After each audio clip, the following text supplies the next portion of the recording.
trabalho dignifica, é assim que nos explica o que nunca falha. É ou não é? Que diz tu toda a verdade, é que só por dignidade no mundo ninguém quer dar. Bienvenidos a bordo a un programa diferente hoy porque, bueno, hoy es un feriado nacional, ¿verdad? Sin escarapela, sin nada que festejar, pero feriado al fin. Poca gente trabajó. Independientemente de eso, estamos como obligados a cambiar el formato del programa. Voy a guardar para más tarde la introducción y vamos a empezar por el invitado, por el primer invitado, que es un señor que se ha puesto la voz al hombro explicando cuestiones del gobierno. Es el ministro del Interior, Rogelio Frigerio, y se nota mucho más esa presencia porque hay otros voceros, portavoces, etcétera, del gobierno que han desaparecido. Se están presentando varios habeas corpus porque se borraron, salvo Frigerio y Macri. Pero bueno, de eso hablaremos quizá también con el propio Frigerio. Esta noche, aparte de esa suerte editorial que uno hace, y además de Rogelio Frigerio, tenemos invitado a un premiado periodísticamente, aunque hoy los periodistas están siendo sometidos a ciertas vejaciones, sobre todo en el Mundial de Fútbol. Tenemos a un invitado especializado en el tema económico, un amigo periodista, y les dije premiado, que es Marcelo Bonelli. Y después, aunque ustedes no lo crean, voy a tratar algo del tema del fútbol, con alguien que se lleva mal con lo que ocurrió en el fútbol, con la dirigencia en los tiempos de Julio Grondona, y que se lleva mal con la dirigencia de estos tiempos, que es la del señor Tapia, y cierta vinculación con el oficialismo. El invitado entonces va a ser Raúl Gámez, pero para eso falta bastante y vamos a ponernos en caliente pensando en el partido de mañana. Los invito entonces a empezar con nuestro primer invitado, Rogelio Frigerio. Bueno, vos no estás de paro. No paramos, trabajamos. Y estabas muy quejoso del paro. Dijiste que era un paro político, y al margen de que todos los paros son políticos, creo, más allá de las reivindicaciones sectoriales o fabriles, para ayudarte en esa declaración de que el paro es un paro político, quiero que veas este pequeño video que recogimos de hace una reunión cercana, de hace pocos días, que nucleó a algunos personajes famosos del peronismo. Gracias Luis, un preso político de este pueblo. Gracias Lali Milicheri, la mujer de Julio De Vido, amigo, compañero, preso por peronista. La verdad, esto, convocarse para que te digan que hay un 2019, me pareció estupenda esa frase que se le ocurrió a Alberto. Este país está en malas condiciones.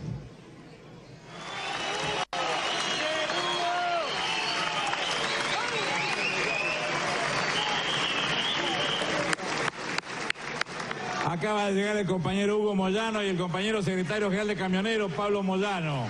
Un orgullo. Bueno, Moyano, Capitanich, Segovia, el otro Moyano, Aníbal Fernández,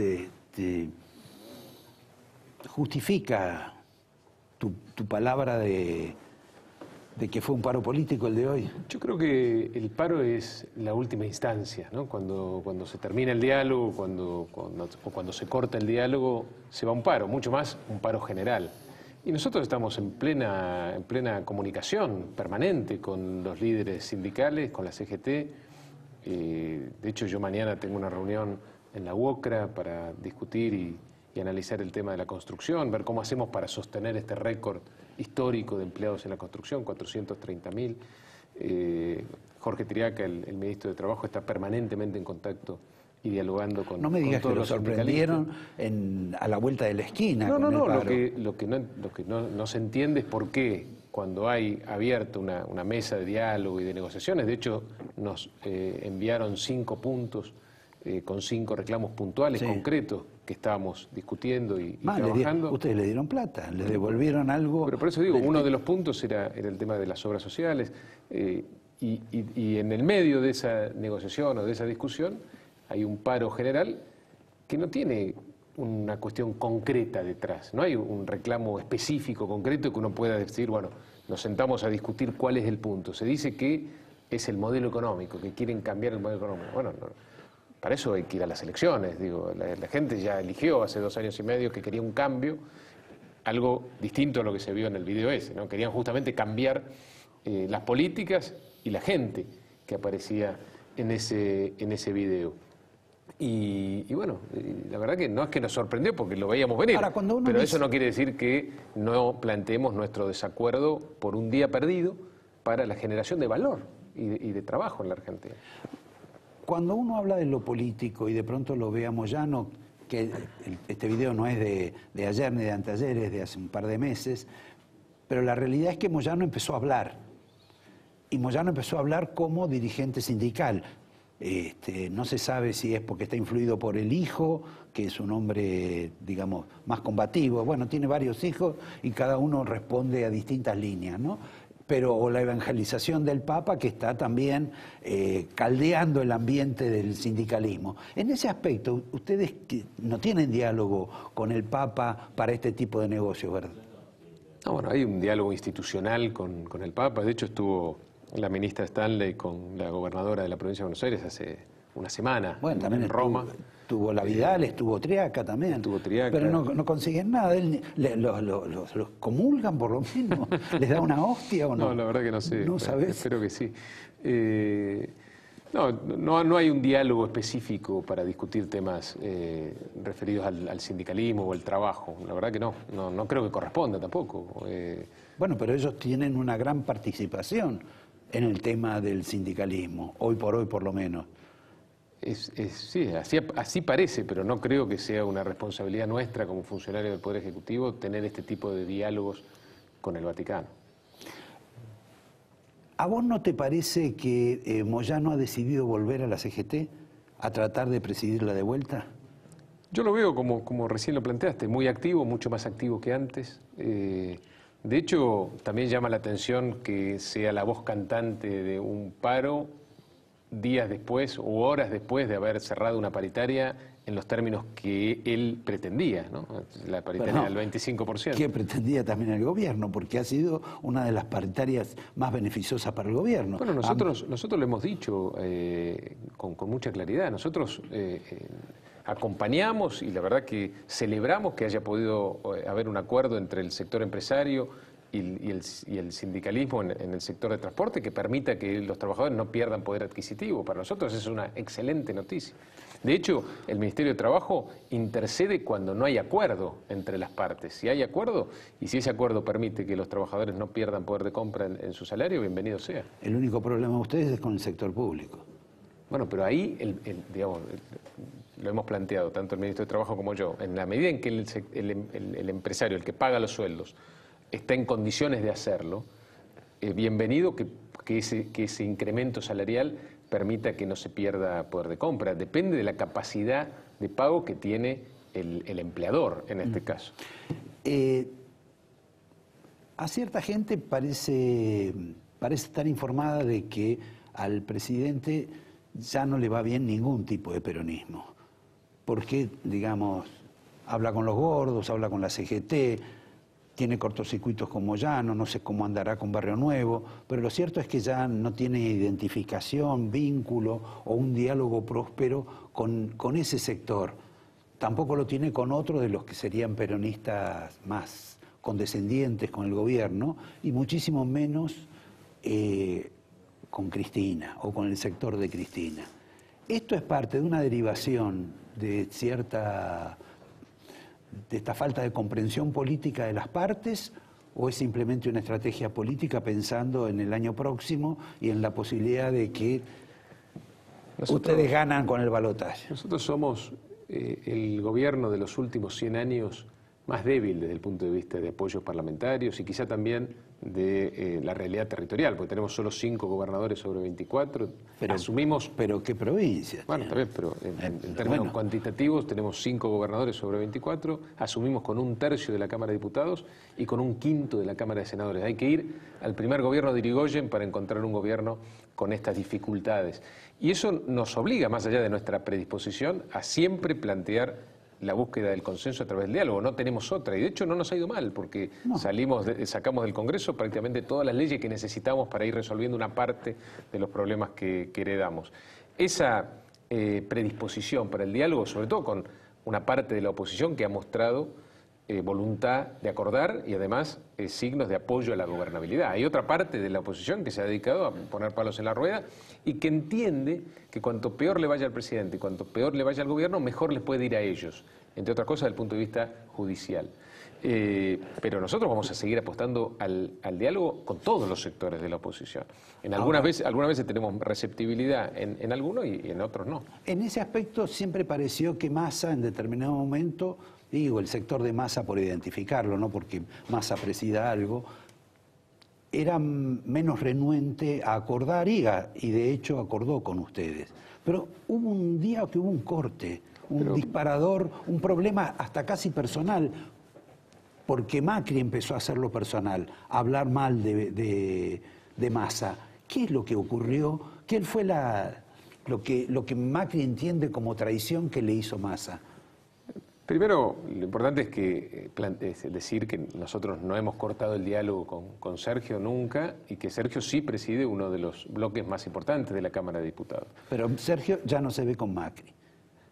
Bueno, como se veía antes. No, y sí, evidentemente hubo un cortocircuito. Yo creo que el presidente apostó mucho por Sergio, como por algunos otros dirigentes de la oposición, en términos de mostrar otro nivel de dirigencia hacia el exterior para generar esa confianza que necesitaba el país para salir adelante. Los inversores, el mundo, no mira solo a Macri y a su equipo, ya tiene claro qué es lo que piensa y qué es lo que puede esperar. También está mirando a la oposición, porque hay en la democracia hay alternancia en el poder, entonces quieren saber si hay una alternancia en el poder que piense igual a ustedes. Que tenga por lo menos lineamientos básicos similares en términos de integración con el mundo, de respeto de reglas de juego, de institucionalidad, de federalismo, de equilibrio de las cuentas públicas, cuestiones fundamentales, básicas, y después, por supuesto, diferencias en otros aspectos de las ideas.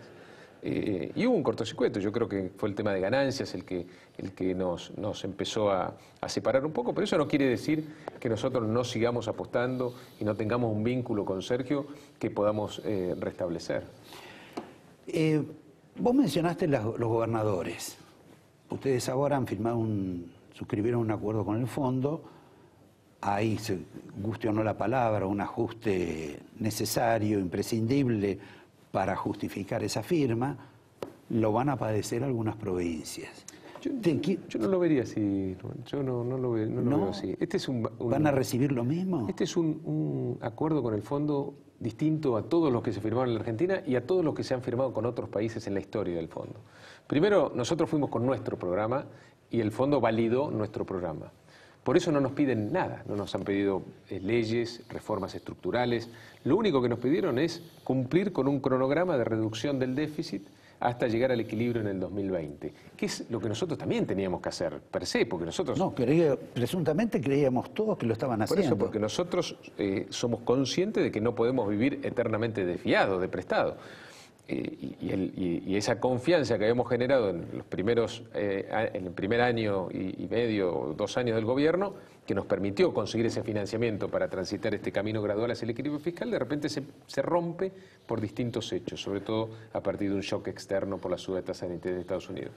Lo que hicimos fue conseguir que otra fuente de financiamiento previsible, que ya nos cubre de acá a fin del mandato todas las necesidades de financiamiento externo, para llegar al mismo objetivo, que es el equilibrio de las cuentas públicas, algo que la Argentina no tiene desde hace 70 años, salvo esporádicamente. O sea que yo, gobernador, no hablemos de los intendentes, gobernador amigo, ni siquiera opositor, de esos amigos de ustedes que los acompañan, tengo que tener la confianza absoluta de que no me van a bajar nada de lo que me prometieron, que voy a seguir haciendo las mismas obras. Primero hay que aclarar que el acuerdo con el fondo no tiene ningún capítulo vinculado a las cuentas públicas provinciales, como si hubo en el pasado. Bueno, si hubo en el pasado. Pero sí tiene sobre que ustedes tienen que hacer una rebaja. Bueno, pero lo que ha ocurrido en los últimos 2 años y medio, a partir de una decisión del presidente, es que se han incrementado de manera exponencial las transferencias automáticas a las provincias.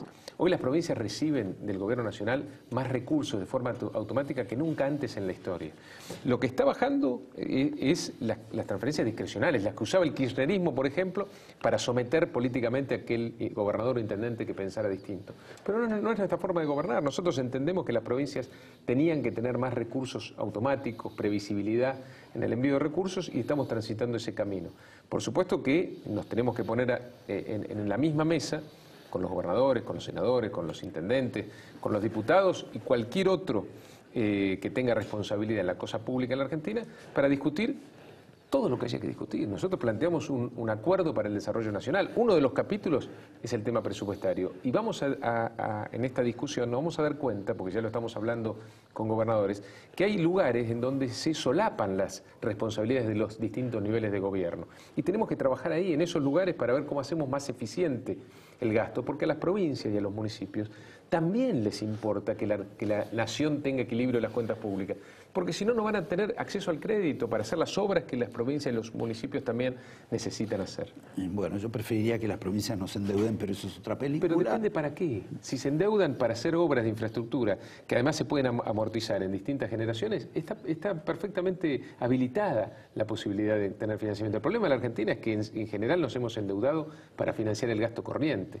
Y ahí está el problema. El problema no es si nos endeudamos o no, sino para qué nos endeudamos. Casi pregunta final. Uno te reconoce a vos por tu abuelo, también por tu papá, pero tu papá lo encontré el otro día, parece tu hijo, no tu papá, pero eso es otra historia. No digo en el mismo tiempo, porque ustedes todavía no ocuparon tanto tiempo de gobierno, pero ustedes hicieron más o menos de lo que hizo Frondizi y tu abuelo y algunos otros hombres de gobierno en aquel periodo. Nos falta todavía un año y medio de gestión. Frondizi estuvo 4 años en el gobierno y yo creo que el reconocimiento al gobierno desarrollista de Frondizi, donde por supuesto estuvo mi abuelo también, ocurrió décadas después, ¿no? Con una perspectiva histórica que de alguna manera nos mostró que ese era el camino y que lamentablemente nos desviamos de ese camino antes de tiempo. Yo creo que este gobierno, como todos los gobiernos, van a ser analizados también con una perspectiva histórica. Y yo creo que este gobierno va a ser... Tu análisis. Yo creo que esa inmensa revolución que produjo el frondicismo o el desarrollismo, ¿es comparable a esto? Más allá que ustedes digan, les hagan homenajes y digan yo creo que sí, yo creo que sí, pero no es algo que tengan que decir yo, insisto. Nosotros estamos haciendo cosas que van a quedar en la Argentina, cosas que duran, como dice el presidente. Por ejemplo, yo creo que es equiparable la revolución del petróleo de aquel entonces con todo lo que estamos haciendo nosotros con Vaca Muerta y con la energía renovable. Pero solo la historia posterior lo va a poner en su lugar. Yo no sé... Te doy el angelito. Muchas gracias. Te voy a dar una botella de vino de recuerdo también de los Haroldos. Y la inquietud que me queda es que no sé si tu abuelo, el gordo, el tapir, pensaría que lo están haciendo con la velocidad que lo hacían ellos. Es un buen punto para discutir. Te agradezco, nos vemos otro día y a ustedes los invito a que en ese lugar se siente Marcelo Bonelli, el periodista premiado de la economía y con el cual vamos a continuar esta charla que ya tuvimos con Rogelio y seguramente vamos a hablar mal de él, pero ya no va a estar. En un minuto nomás con Bonelli. Gracias. Bueno, todos los años parece que lo premian a Marcelo y en el exterior, no es que le dan el Martín Fierro, ¿no? En fin, no voy a hablar del Martín Fierro, pero ¿te habrán premiado por este reportaje que te voy a pasar ahora? A ver, vamos a ver. Y ustedes fíjense que en las últimas 2-3 semanas el tipo de cambio se movió de 15.20 a 16.40 y importa muchísimo menos que antes, justamente porque estamos construyendo las condiciones para que la gente empiece a ahorrar en pesos. ¿Pero hay bicicleta financiera? No, no hay bicicleta financiera, Marcelo. Lo que hay es un gobierno que se preocupa porque a las familias no se les licúe el ahorro. Bueno, es uno de los testimonios. Supongo que habrán, alguien lo habrá pasado, porque esto es de hace un año, estaba 15.20 el dólar, 15.20, según parece. Sí, más o menos cuando acaba de asumir Dujovne. Y no había bicicleta. No, bicicleta había, la bicicleta del Banco Central infernal, ¿no? Pero bueno, también hay que ver los contextos, ¿no? No, por supuesto, esto es simplemente Porque una también hay un anécdota audio que vos pasaste de Macri diciendo no vamos a ir al Fondo Monetario, que a veces era marzo del 2016. Exacto. ¿No? Bueno, todos tenemos una historia. Sí, no busquemos para atrás porque... La coherencia no es tan común y mucho menos para los políticos. Pero hablando de coherencia y que estuvo acá, para no hablar mal de Frigerio, que recién se fue, hablamos mal de Dujovne. Hoy hubo un paro. ¿A vos te parece que el paro, como lo vive el gobierno, fue un exceso gremial o tiene una cierta razonabilidad este paro? A ver, yo creo que son dos verdades, ¿viste? Por un lado hay una situación social complicada y que se está complicando básicamente por la mayor inflación que causa este ajuste. Por otro lado, el gobierno lo vive, o sea, el sector más duro del gobierno o el núcleo del gobierno lo vive como algo positivo, ¿viste? Es que para ellos ha sido Durán positivo. Barba dice, no, es bueno porque si confrontamos contra Moyano subimos las encuestas. Ahora, yo creo que a ningún gobierno le conviene un paro. Siempre un paro desgastante. No creo en esa teoría. Sí, podrá subir un punto o dos. Ahora, el tema es que le conviene al país, ¿no? Sí, bueno, de eso no creo que ellos hablen. Pero lo cierto, aparte de que Macri fue con ropa de fajina hoy no fue con ropa de trabajo a la Casa Rosada, más allá de que trabajó. Yo creo que en alguna medida le viene bien políticamente, pero también le viene bien porque Moyano se bajó de su propio paro. Sí. Que era un paro salvaje, era un paro a la brasileña, donde iban a bloquear a todo el país con los camiones. Sí. Firmó por el 25, en 3 cuotas. 3 cuotas que va a perder en los próximos 3 meses, por supuesto, 6, 7%, 5%. Sí, se calcula el salario puede caer entre 5 o 6 puntos este año. O sea que nada, igual que los otros gremios, todo maravilloso. Supongo que van a discutir esto de vuelta en poco tiempo, pero aún así no fue tan malo y además no hubo lío en la calle y además se abstuvieron de convocar a la calle. Una movilización que siempre es peligroso. Mira, yo te digo, los gremios, más allá de toda la dialéctica que hay entre el gobierno y los gremios le dieron un gran apoyo al gobierno. Vos fíjate que en los primeros meses de este año, cuando todo era un despilporro en cuanto a las pautas, fue el único sector que firmó el 15%. Está bien, que después iban a revisar todo, pero políticamente le dieron una carta de triunfo al gobierno. El 15% firmaron todos.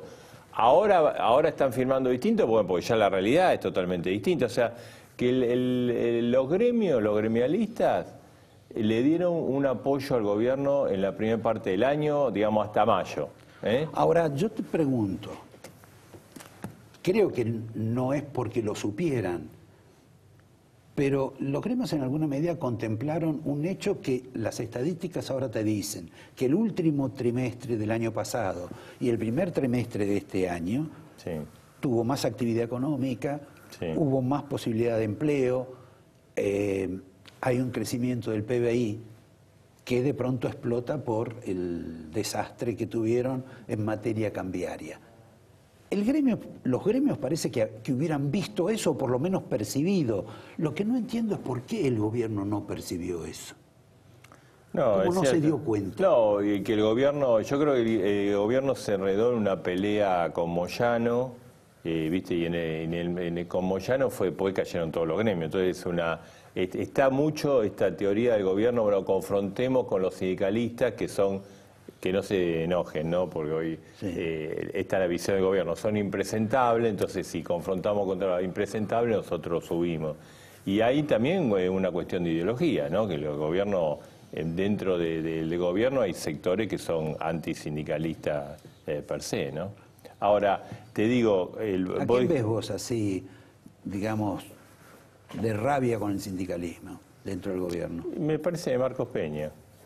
Y el propio Macri, o sea, Macri suele tener Cambia. buen diálogo, pero va cambiando de acuerdo también a los estados de ánimo. Ahora ¿no? digamos que está en... O sea, cuando los sindicalistas confrontan, ahí le aparece los pelos. Como dirían los peronistas, ahora Macri está un poco más gorila que antes. Claro, claro. O sea, cuando hay una confrontación o cuando ve que las cosas no van como él quiere, ahí le aparece un poco esa cuestión ideológica.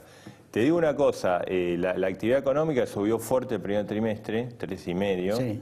Hoy hay un dato que de Orlando Ferreres, 2,8 cayó. Por supuesto está influyendo mucho el tema de la sequía, pero también hay sectores... Pero eso también se sabía. Sí, sí, sí. Eso es lo que uno no puede entender. Como tampoco puede entender de los nuevos esta declaración de Luis Caputo diciendo que esa crisis cambiaria que provocó... Muy desafortunado. Bueno, no es un problema de desafortunado o no. Sí. ¿Cómo puede decir que es lo mejor que nos ocurrió? No, ¿Cómo claro que no fue lo mejor, mira que fue él lo el peor que nos ocurrió. Me parece que lo que él quiso decir que bueno, que queda un tipo de cambio competitivo y eso va a ser exportar a la Argentina. Pero mientras tanto quedó una devaluación del 25%, un impacto inflacionario que se va a sentir en junio, julio y agosto por lo menos, que va a hacer que la pauta más bien se acerque al 30%, que va a ser... obligó de alguna manera al gobierno a ir al fondo, que eso genera compromisos, que hay que cumplirlo, esos compromisos, que van a tener un desgaste político por la instrumentación de esos compromisos, por más que el peronismo acompañe o permita la aprobación del presupuesto. O sea, evidentemente esa corrida cambiaria, estaría bueno que el gobierno no haya trazado el dólar, como lo hizo Sturzenegger. Bueno, no, y ya estaría casi no bueno podía. que el dólar se hubiera actualizado en forma tranquila, paulatina y manejada por el gobierno, no que esté súper atrasado, que genere un montón de problemas, o que pegue un salto que genere otro montón de problemas. Ni que nos digan que antes estaba bien porque servía para que las pymes compraran maquinaria y ahora está mejor porque ahora sirve para que... exportar. Exacto. Bueno. No, o sea, el dólar tiene que tener un valor de equilibrio, más o menos, un poquito para abajo, un poquito para arriba. Lo que no puede ser recontra atrasado en relación a los costos internos o un salto de una recuperación en un lapso tan corto de 4 o 5 semanas, ¿no? Vos como periodista, ¿cómo ves este fenómeno que hubo durante la crisis, en el cual el Banco Central, Economía, llamaban a economistas, llamaban a consultores, llamaban a banqueros, llamaban a empresarios, tenían reuniones casi secretas, comentaban lo que estaban haciendo y lo que iban a hacer? En periodos, está bien que situaciones de crisis Turbulento. y uno no quiere tener un mal pensamiento, pero ¿no se está vulnerando cierto secreto que es desconocido sí, para el resto de la población, o sea, que no sabe de pronto dónde tiene que poner la plata, claro. mientras hay algunos señores que asisten a esos lugares y posiblemente se enteran antes de lo que hay que hacer? Por ejemplo, creo que hace 2 lunes atrás vos diste el anticipo de que hubo una reunión de Caputo en los bancos, le explicó el acuerdo del fondo. Fueron 2 lunes atrás Ya ni me o acuerdo. 3. Bueno. Pero sí fue, pues yo te vi. Y además, inmediatamente lo chequeé chequeaste. y bueno. Aquellos banqueros que tenían una idea de cómo era el memorando de entendimiento y qué decía con respecto a la política cambiaria, decía que el Banco Central no iba a intervenir más, bueno, tuvieron una información especial porque no sé si especularon o no, pero se sabía que si el Banco Central dejaba de operar, el dólar iba a subir y se produjo esa semana entre el anuncio del acuerdo del fondo y la salida de Sturzenegger, que digamos pasó de 25 a 29, ¿no? O sea, es difícil saber si operaron con esa información, pero si vos tenías esa información, la consecuencia iba a ser esa, un aumento del dólar, ¿no? Dentro de este nuevo panorama, el caso, por ejemplo, de Aranguren. Sí. Aranguren hizo todo lo que dijo que iba a hacer y todo con la venia del presidente. ¿Quién lo termina echando? ¿El presidente, Mirta Legrand o Lilita Carrió? No, yo creo que lo termina echando que va a haber un cambio en la política tarifaria. Bueno, no van a cumplir con los contratos. Bueno, este es un tema a venir. Yo creo que A ver, el acuerdo con el fondo apunta a que la inflación este año no supere el 30%. Para hacer eso... El 32. Sí, pero en realidad la idea es que quieren que sea el 30. Ya, 30, 32. Sí, es lo mismo. Para llegar a eso, los aumentos tarifarios tienen que ser menores a los que preveía Aranguren, porque Aranguren aplicaba la tablita, es decir, el dólar subió tanto, pues los precios mayoristas tanto, las tarifas aumentan tanto. Entonces me parece que el gobierno va a hacer un replanteo de eso, de hecho creo que se está conversando con las empresas, ya hubo reuniones de Iguacel, no está muy claro, pero que va a haber aumentos, pero menos importantes de lo que pensaba Aranguren, que pensaba recuperar todo el atraso del tipo de cambio producto de la devaluación. Y lo decía Macri eso. Sí, no, o sea, Macri avaló todas las decisiones de Aranguren, la avaló Lopetegui, la avaló Quintana y la avaló Peña. Ahora, viste, cuando uno pasa en desgracia, todo mira para otro lado, dice, el culpable es este. Lo mismo que con Sturzenegger. Sí, igual con Sturzenegger me parece que ya Macri le dio un gran respaldo, primer año, segundo año, ya desde noviembre veía que todas las cosas que decía, que estaba enamorado de los dogmas de Sturzenegger, o sea, más importante los dogmas que la realidad. Por ejemplo, que la inflación iba a ser el 9 y los aumentos salariales del sector bancario, y metió a todo el sistema bancario en un lío de paro, que todos pagamos eso, porque hubo un montón de paro bancario que no podía hacer, en vez de ver que la realidad no indicaba que la inflación iba a ser 9, ¿no? Entonces, me parece que ya desde el mes de noviembre, esa como palabra sagrada que para Macri era Sturzenegger dejó de serlo. Vos no ignorás que Trump ha sido un factor decisivo en la colaboración para que el fondo te diera más de la plata que requerías, te lo diera en términos absolutamente veloces y te facilitara un entorno internacional importante en el cual te protege. Al margen de la pregunta que te voy a hacer de por qué Trump hace eso con Macri, si el gobierno le va a impedir el aumento a las petroleras, si el gobierno en alguna medida va a provocar algún tipo de crisis con el sector de los combustibles, por ejemplo, ¿no? Que haya que importar más nafta. Uno siempre asoció al gobierno de los Estados Unidos con la petrolera.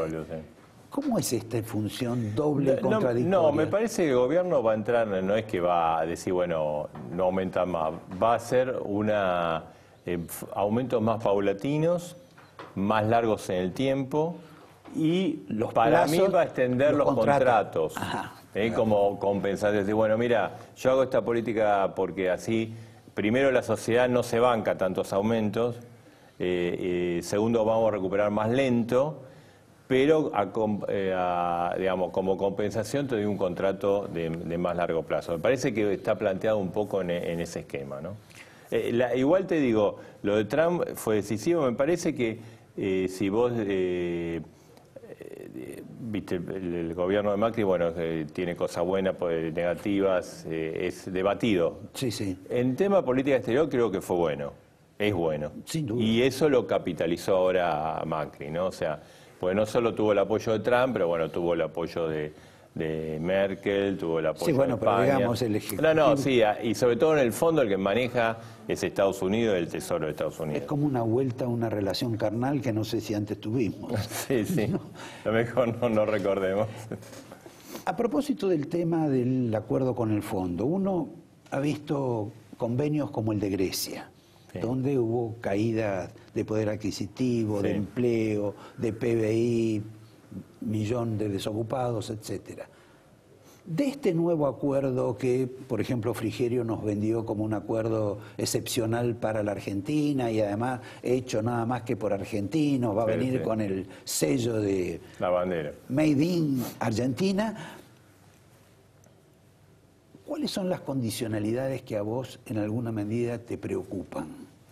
No, tal vez el fondo. Me parece que acá el tema es el recorte que hay en el sector público del déficit, creo que es muy ambicioso. Entonces la duda acá, digamos, no es que la tengo yo, la tiene un montón de gente, bueno, esto es cumplible, teniendo en cuenta además que viene un año electoral, Eso es un poco lo que está en discusión. Bueno, pero si no cumplís, no te dan, dentro de 3 meses no te dan la plata. Claro, claro. Creo que después va a haber cuestiones de forma, por ejemplo, el tema de las visitas del fondo, van a ser todas visitas, ¿viste? Siempre generan ruido. Hay 2 justo antes de la elección de agosto, que es el fin de junio del año próximo. Viene, sí. ¿Y el año que viene? Y otra antes de la elección de octubre, en septiembre. O sea, el fondo, aunque no quiera, se va a meter en la política argentina, ¿no? También me parece que, según el acuerdo el año que viene va a ser más duro en materia de restricciones que porque está ya como... O sea, digamos, en términos de déficit, está en el 2,7, el gobierno ya dijo que iba a hacer, pero bueno, hay que hacerlo, que se concrete, en medio punto menos. Y para vos, Macri no es una persona austera. Hasta ahora no lo fue. Hasta ahora no lo fue.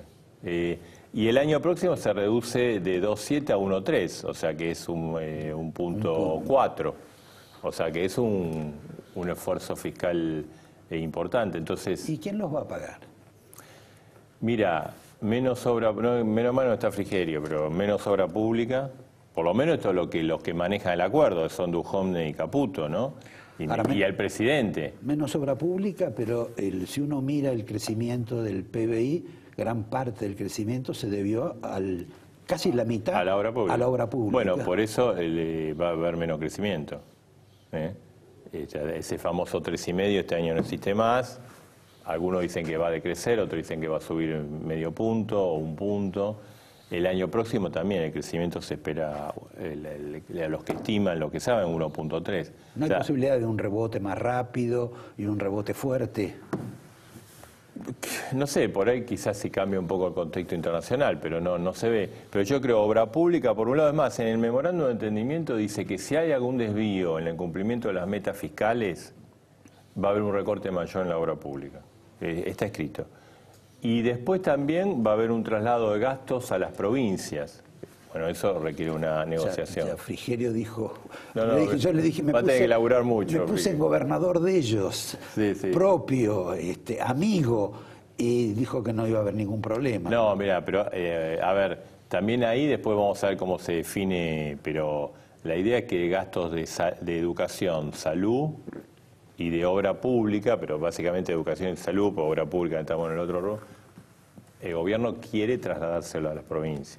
O sea que sería le baja al gobierno el gasto y va a las provincias y arreglate, ¿no?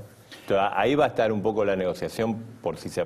Acá la gran incógnita es, por eso, es cumplible esta reducción del gasto y si tiene un aval político de aprobación del presupuesto. Esa historia que los gurkas del macrismo dicen, no, si no aprueban vamos con el presupuesto, viste que hay una renovación automática del presupuesto, vamos con eso no existe porque el Fondo Monetario quiere que sea aprobado si se va con eso es que el gobierno no logró una de las primeras cosas que le pide el Fondo Monetario, que tenga consenso este ajuste.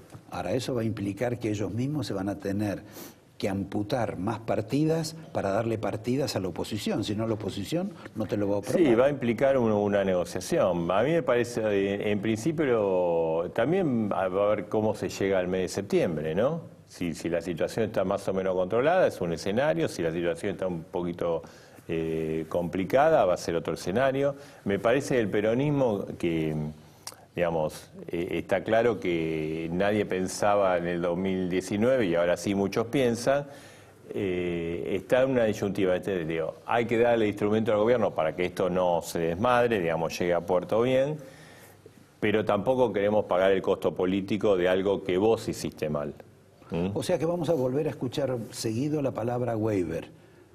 Yo creo que sí, es un clásico recordamos a la... Perdón, un perdón. Perdón que esto no lo pudimos cumplir, dame un waiver por esto, esto tampoco, yo creo dame que otro... Sí, es un clásico de un acuerdo con el fondo de la Argentina.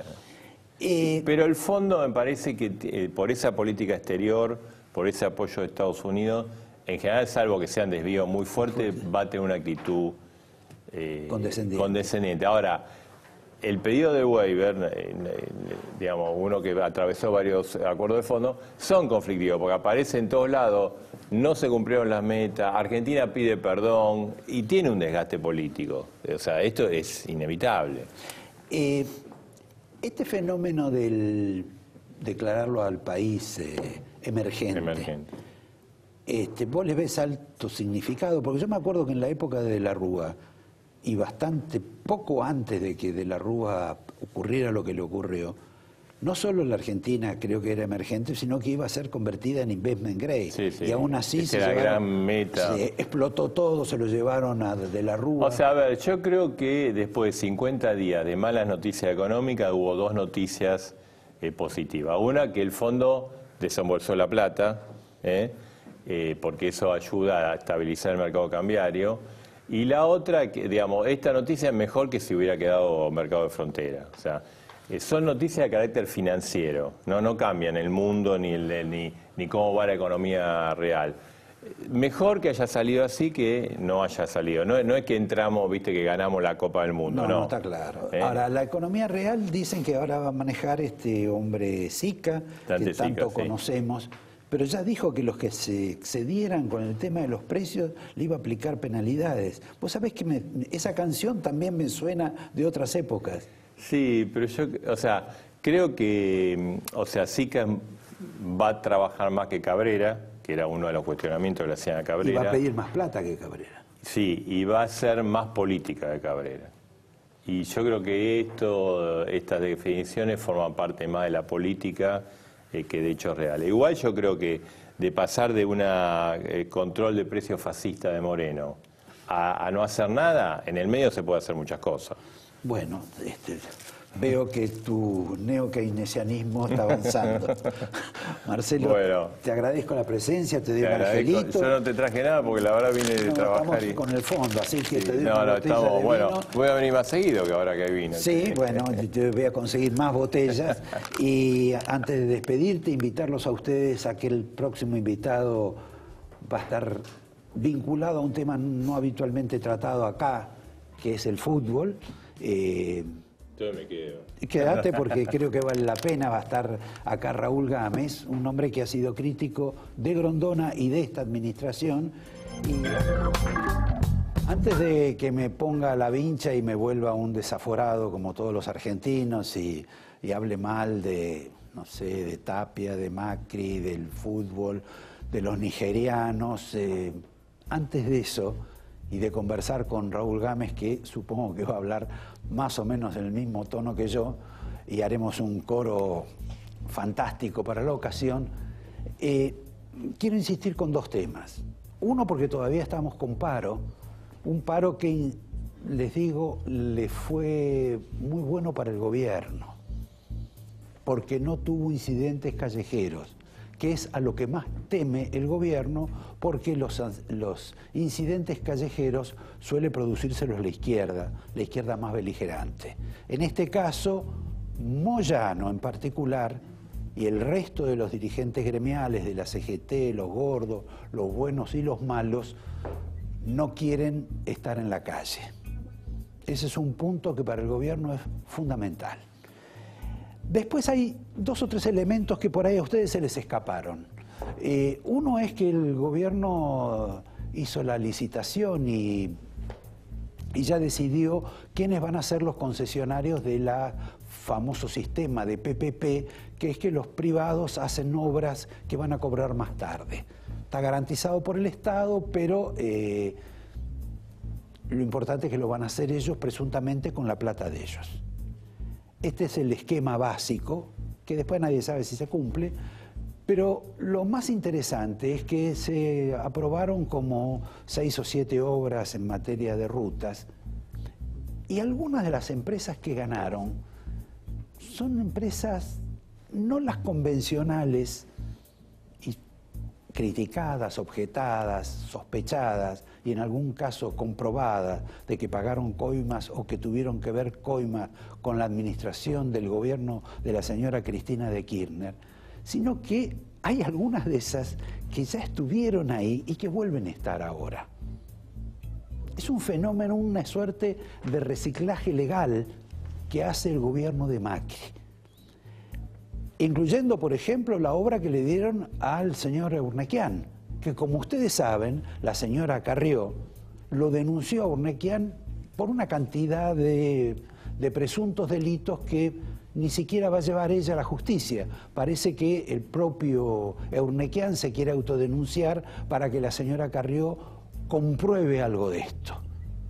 Pero es raro que la señora Carrió, en este caso, no se haya interesado en algunas de estas empresas que han sido, en fin, legalizadas como los nuevos responsables de las obras que se van a hacer. Empresas que hasta le han cuidado el sueño a Cristina de Kirchner.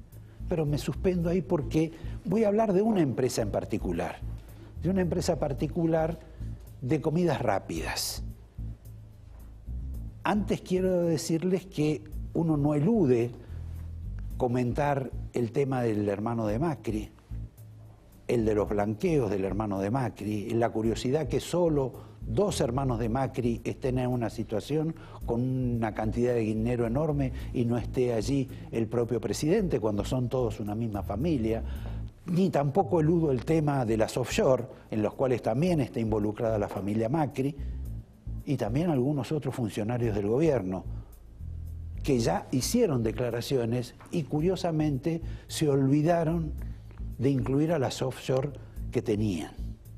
Hoy tenemos todo ese capítulo, pero también, por ejemplo, hay un capítulo de investigación sobre una empresa que ha logrado expandirse velozmente en el mercado, que tiene más de 200 sucursales, hechas la gran mayoría en el último año y medio. Creo que ni la competencia, que es una competencia importante, se ha preocupado por este fenómeno expansivo. Pero sí me parece que se han preocupado algunos otros del gobierno que consideran que atrás de ese proyecto y de esa realización, porque algunas tienen franquicia, pero la gran mayoría no, hay una serie de capitales vinculados a lo que fue la anterior administración, en particular a un alto funcionario de la anterior administración. Más nombres quizá en el próximo programa, pero no es a lo que nosotros nos dedicamos. Creo que hay que contemplar esta nueva actuación del Papa Francisco, que tiene pronunciamientos un tanto ofensivos sobre el presidente, sobre el gobierno, inclusive sobre la actitud de aquellos que con mayoría aprueban ciertas leyes. Pero lo que quiero es contarles cómo es el Estado Mayor del Papa en la Argentina. El Estado Mayor hoy tiene varios religiosos. No estoy haciendo orden de importancia en estas designaciones, pero hay que tomar a Fresia, hay que tomar a Lugones, hay que tomar a Ojea, hay que tomar al Padre Pepe, que alguna vez lo tuvimos en este programa.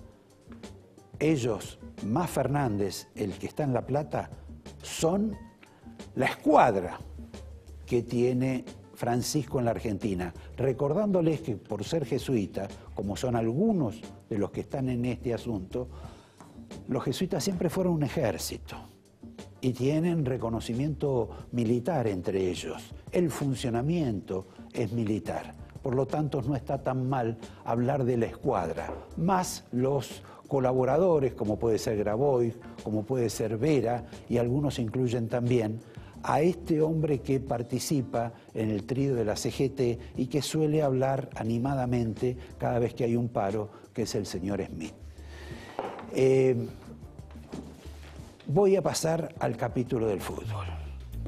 Me voy a ocupar del señor Tapia, me voy a ocupar del señor Menotti, me voy a ocupar del señor Marín, del señor Angelici, del señor Macri, del señor de Andrés, del motín que hubo en tierra rusa, lo cual era bastante lógico que hubiera un motín parodiando al motín de la nave Aurora, que fue al principio de la Revolución Rusa, en apenas un minuto, cuando empecemos a hablar con nuestro también objetor de conciencia en el fútbol, el señor Raúl Gámez, que ya nos está acompañando. En un minuto nomás. Voy a tratar de ser breve y no inflamarme en este comentario. Tapia es el titular de la AFA. Creo que es el vicepresidente del SEAMSE, de donde debe haber ido la mitad de la gente que trabaja ahí, a ver el Mundial, obviamente invitado por Tapia. Tapia es un hincha de Boca, pero quiero que ustedes conozcan a Tapia hace, no sé, 15, 20 años. Vean este video que les conseguimos para empezar a entender este fenómeno. Un desastre lo bajó, mis amigos los camioneros argentinos. ¿Te quieren decir algo? Cabezón, nos vinimos en burro desde Buenos Aires, de Argentina. Nos gastamos las últimas 4.000 pesetas que nos quedaban. No estuvimos con nuestra señora ni contra nuestras madres en el Día de la Madre. ¿Qué compraste? Este es el divertido Tapia de entonces, camionero, fanático de Boca, porque estaba puesto todo de Boca, club para el cual obviamente hoy tiene mucha importancia la AFA. Porque Tapia entonces es Moyano, porque Tapia entonces es Angelici, y si es Angelici es Macri, y también en alguna medida Fernando Marín y el señor Andrés, que resolvieron el problema del fútbol y el negocio del fútbol y la televisión del fútbol en la Argentina. Convengamos ahora, ¿qué es lo que pasa con este hombre que nadie entiende, salvo por esta construcción, cómo ha podido llegar a tener tanto poder? Y veámoslo por lo que dijo hoy con relación a algunas cuestiones vinculadas al periodismo y al mundo que él quiere tener y que funcione a su gusto y que además él le pueda otorgar, conceder el título de argentino. Por favor, director. Tiene una posibilidad que nosotros no tenemos. Realmente son el cuarto poder. Hay diferentes maneras de ejercer el poder. No se olviden que son comunicadores y que con su tarea de comunicadores, no todos son iguales, ¿eh? Hay algunos que son diferentes. Pero con esta función que ustedes tienen de poder comunicar, trascienden, instalan, transgiversan. Antes me acuerdo que el periodismo deportivo o el periodismo hablaba del funcionamiento de los equipos, de cómo jugaba tal o cual. Hoy está totalmente desvirtuado. Desvirtuado, posiblemente. Pero todo esto que dice el señor Tapia, que en alguna medida parece bastante patético con relación al periodismo deportivo, que en algunos casos la verdad que es bastante objetable, pero fíjense ustedes que esta característica de personaje dice lo mismo que otro personaje que parece mucho más razonable, mucho más formado y con muchísima más experiencia, como es el caso de César Luis Menotti. Tipo que, no sé, no jugaron nunca al fútbol y agreden, ofenden. El cambio que hizo lo perjudicó, listo. No, que vos hubiese hecho, vos no vas a hacer nunca, porque vos no sos entrenador. Y eso influye mucho en el diálogo del entrenador o del jugador. Hubo una época donde los periodistas eran muy respetuosos, más respetuosos, menos pibes jóvenes que se creen que saben todo, con una soberbia que no condice con su condición de periodista. Yo el penal lo hubiese tirado, vos no lo hubiese tirado y ni lo vas a tirar nunca, porque vos no vas a entrar nunca a la cancha, a jugar 11 contra 11 en la cancha de Boca. Aprendé a escuchar, a ver lo que se siente en una camiseta cuando vos entras a la cancha. Sé prudente. Y hay una imprudencia en el periodismo que también atrapa a los entrenadores. Posiblemente no solo haya imprudencia, sino ignorancia en muchos de los periodistas que ejercen la profesión. Pero si no son nada esos periodistas, ¿quiénes son los otros que los objetan? Porque el señor Menotti dice que Había que jugar al fútbol para saber lo que es el fútbol, como si Sampaoli hubiera jugado alguna vez al fútbol, como si el señor Bielsa hubiera jugado alguna vez al fútbol. Digo, en el esquema de él, donde había que haber jugado en Wembley para saber cómo se patea un penal, porque el penal bien pateado es gol. Y el señor Messi lo pateó mal, porque no fue gol, del mismo modo que lo pateó mal hoy el señor Ronaldo. Son cuestiones elementales y no es una cuestión de imprudencia, pero sí en la cual nos hemos envuelto todos, por culpa de caballeros como el señor Tapia y el señor Menotti, que explican cómo debe ser el periodismo, cómo debe, en esta curiosa coincidencia que tienen ambos, cómo deben proceder. Y decir, por ejemplo, la enormidad de que antes los periodistas viejos no ofendían. El mayor periodista deportivo de la Argentina, el más crítico, el menos cuestionado como profesional, se llamó Dante Panzeri. Y Dante Panzeri, que tuve la fortuna de ser compañero de trabajo con él, era verdaderamente un tipo terrible en sus juicios. Era brutal. Era capaz de decir que había determinados jugadores con nombre y apellido, generarles la imagen de jugar con un balde en la cabeza. Esto también era el periodismo. Esto también era el periodismo y no era imprudente porque lo hacía Dante Panzeri.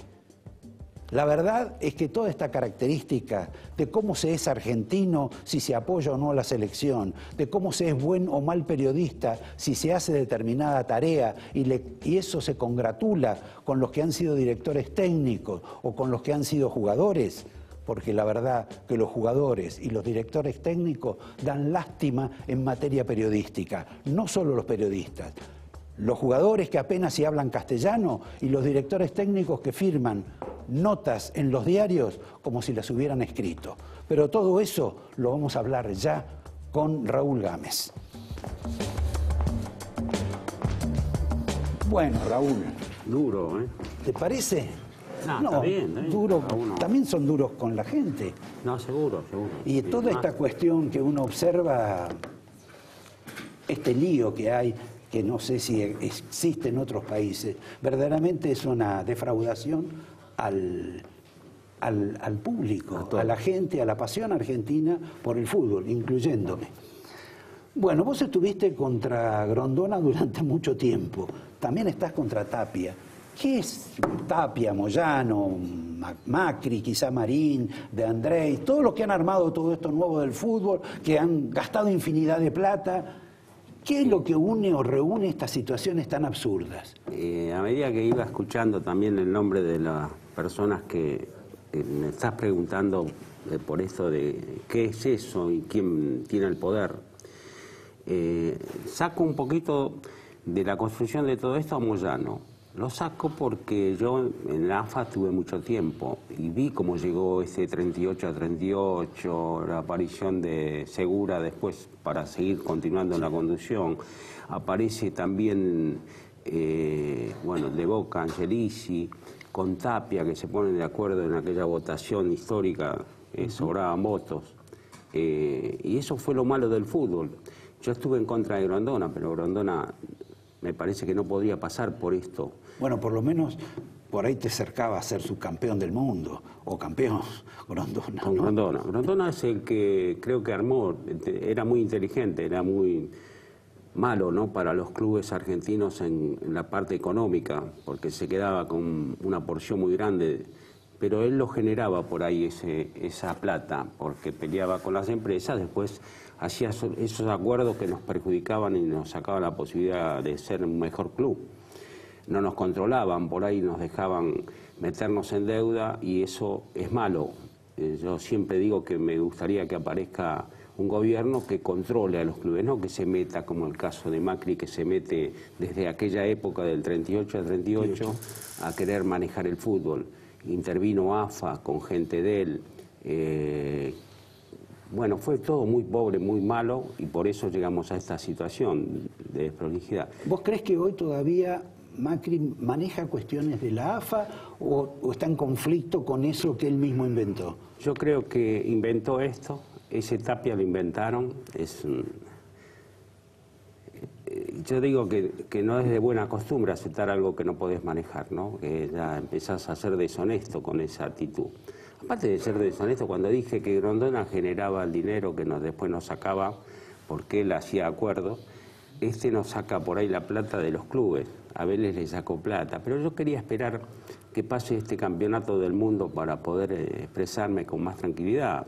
Pero creo, vos sabés que es un elemento grave, porque a raíz de lo que dijo Tapia, de lo que se ha comentado oficialmente, de que había que tener cuidado, que etcétera, como que el que hablaba críticamente estaba contra la Argentina. Lo cierto es que después que pasó todo esto anteayer, a la noche prendí la televisión y antes que había 8 programas a la noche sobre el Mundial de Fútbol con una cantidad de enviados extraordinaria, ni que fuera Estados Unidos, no había ningún programa. Se borraron todos. Esto es un país de complicidades.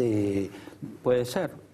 Inclusive la gente. Los dirigentes mismos que están allá son cómplices de Tapia y manejan la AFA. Y no tienen capacidad, no están preparados.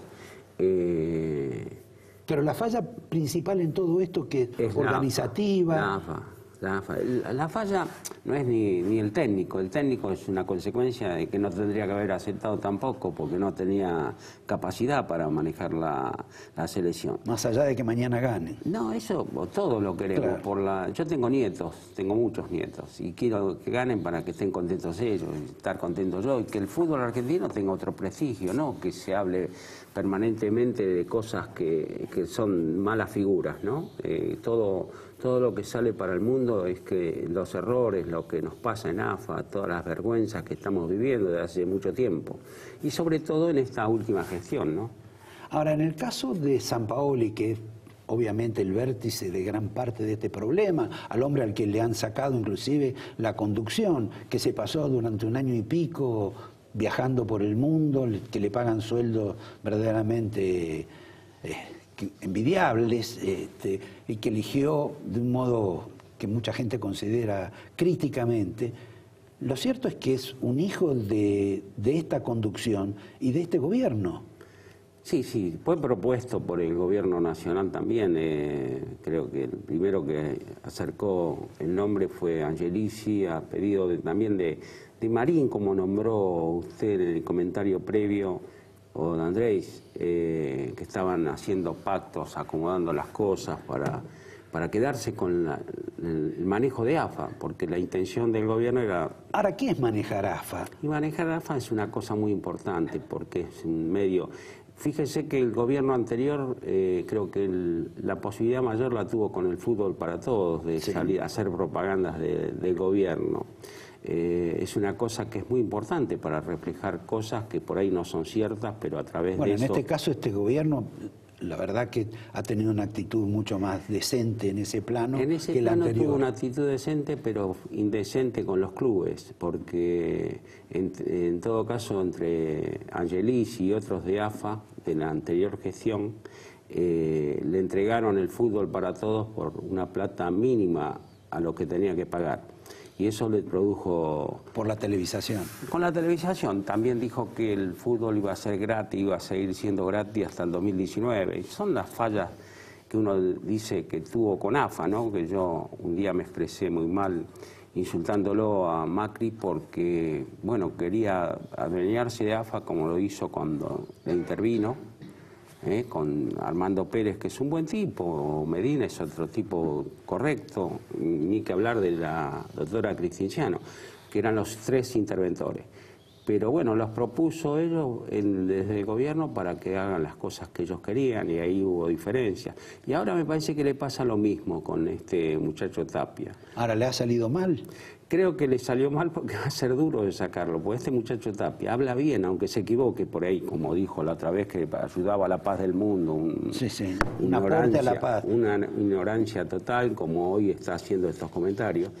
Es bastante capaz para hablar, Claro, los que son buenos oradores, tienen ventaja para mentir, ¿no? Pues no se les nota tanto la mentira como aquel que no lo suele hacer comúnmente. Ahora, volviendo a lo de mañana. A lo de mañana. A lo de mañana. uno ve, aparte de fútbol, de lo que le gusta y lo que se apasiona y si la meten o no la meten adentro del arco, que Messi es algo muy importante en materia de marketing, en materia de publicidad, inclusive de lo que es el campeonato mundial. Sirve para todo eso. Ahora, Messi es un negocio. ¿Cómo hacen la FIFA para que Messi no deje de ser negocio a partir de mañana? Más allá de que alguna vez lo borraron a Maradona también en la etapa... En la primera etapa. El Mundial de Estados Unidos. De todas maneras, me parece que la personalidad de Messi da para todo esto, no es un tipo... Parece que no estuviera feliz dentro de la selección, pero eso parece siempre, ¿no? En la previa, cuando hacían la competencia esa para la clasificación del Mundial, también se lo veía lejano, por ahí había partidos que no tenían la confianza necesaria para hacer su personalidad. Partido. Claro. Entonces, por ahí... Es mucho el compromiso, el peso, la responsabilidad que por ahí le dan el técnico cuando dijo que era él y que Messi solo y que habló tan bien de él, que es bueno, pero por ahí si lo hace íntimamente y no públicamente, porque afecta a otras cosas. Así que bueno, pero por lo querrán proteger, pero no es tan fácil. Claro, hoy los jóvenes no son tan manejables. No, porque lo que digo es, antes se arreglaban partidos, en los mundiales también. ¿Verdad? No, yo la verdad que no, hablar de eso sería como que sería muy triste para un dirigente que yo me considero afectado por todos los malos momentos que nos hacen vivir esta gente, pero yo soy de la raza esa, de la raza dirigente.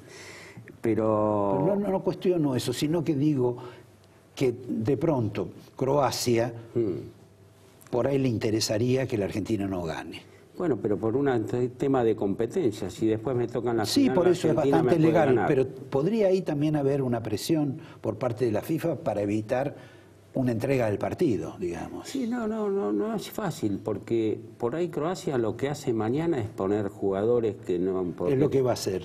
Porque están muchos amonestados con una amonestación y pueden perderse el partido de los octavos del final. Pero después los otros jugadores son también profesionales y buenos jugadores. Esto es el caso de Argentina, si pone esta calidad de equipo mañana a la cancha, que son porque tienen más edad, más experiencia, pero tiene otros jugadores para poner también que pueden ser tan buenos como ellos. En Croacia le pasará lo mismo. No sé si se entendió bien la cosa, pero es un poco así. No hay muchas figuras. Siempre se habla de acá, del Mundial, de una historia, que sacás la bolilla que te favorece en el sorteo. No es tan fácil. Ocurre en las Olimpiadas también. Porque por ahí Argentina también padeció de eso y Grondona era el dueño de la FIFA, no era el vicepresidente. Él puso a Blatter, él manejaba todo.